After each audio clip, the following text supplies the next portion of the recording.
Welcome everybody to Pro Tips for You. I'm David Pauley, a Major League right-handed pitcher, and today we're going to talk about using the pickoff move with guys on base. So most of the time with guys on base, and when you get into the higher levels and beyond Little League and everything, you're going to have to learn how to go from the stretch with a runner on first base, second base, third base, wherever it might be. Simple thing is to get a good base. When you come set, you want to come set in a position that you can see over your shoulder the first baseman and the runner at first base. Now, as a rule, you're not allowed to turn your shoulders or any part of your body besides your head to be able to look at the runner. So you want to come to a set position where you know that you can see that runner at first base and that you have a good line of sight to where he passes that peripheral vision line where the cut of the grass is normally. That's when you know that he's too far off and that you have to turn over and pick off.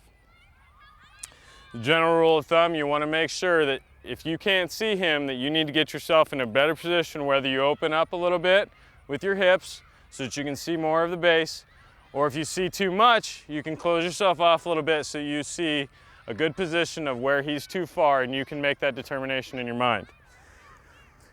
So as we go through this, you want to come set in a position where you can see, look over. If he's too far off, first thing you have to do is clear your lower half and move your body towards first base. So as you come set, you see he's too far off. First thing we're going to do is bring this back foot to the right, and you're going to turn your body so that you clear the rubber and you can direct your ball to first base. Okay?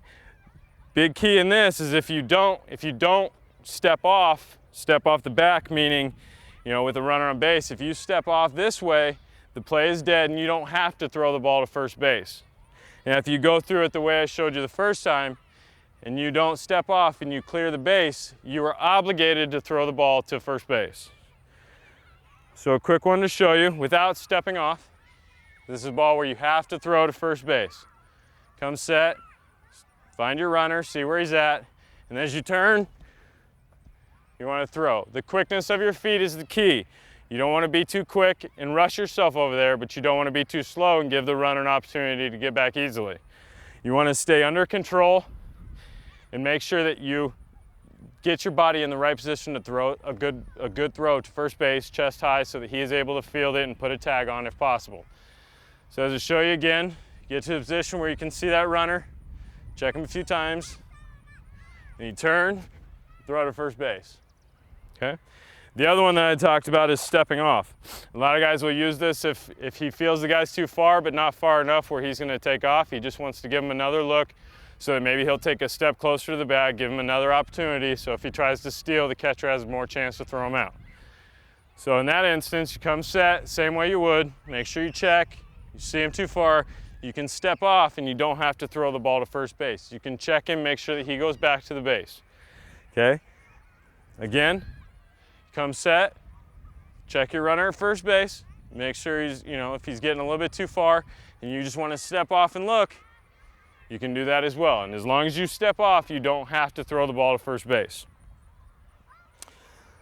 Another one is with a runner on second base. There's a couple different ways that you can use pickoff moves with a guy at second base.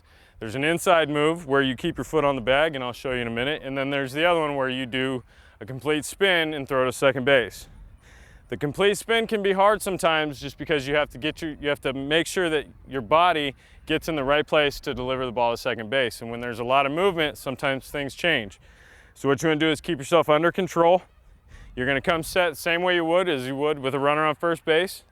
So you come set, and you can see the second baseman, shortstop going to be over here on each side, jogging back and forth to keep that runner close. If he gets to a point where you feel he's too far, is when you would initialize a pickoff move.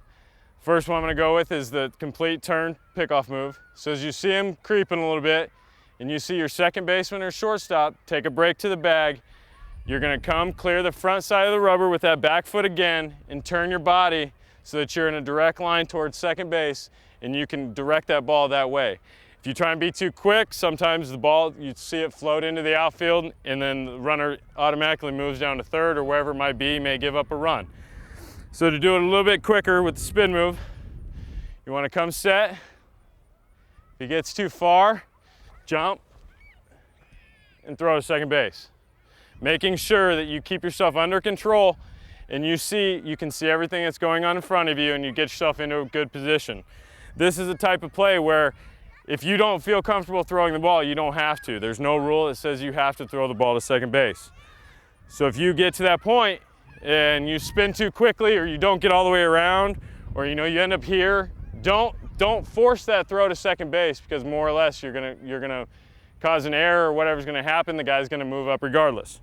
So make sure you stay under control. You give a good direct throw to the second baseman, shortstop, whoever's covering the bag.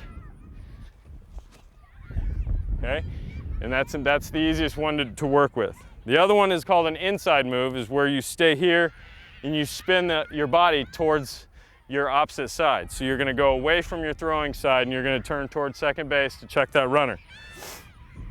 So same thing, as you come set, you're gonna look at that guy at second. And this may be a play where neither the shortstop or the second baseman is going to break towards the bag. This is more on the pitcher to get that guy to take an extra step back towards the bag. So as you come set, check your runner. You want to make it look like you're going to deliver the ball to home plate, but instead you're going to turn. So you come here, boom, turn on the inside, deliver the ball to second base. And like I said, you want it to look just like you would deliver the ball to home plate, except where you're going to turn, and hopefully it will catch them off guard.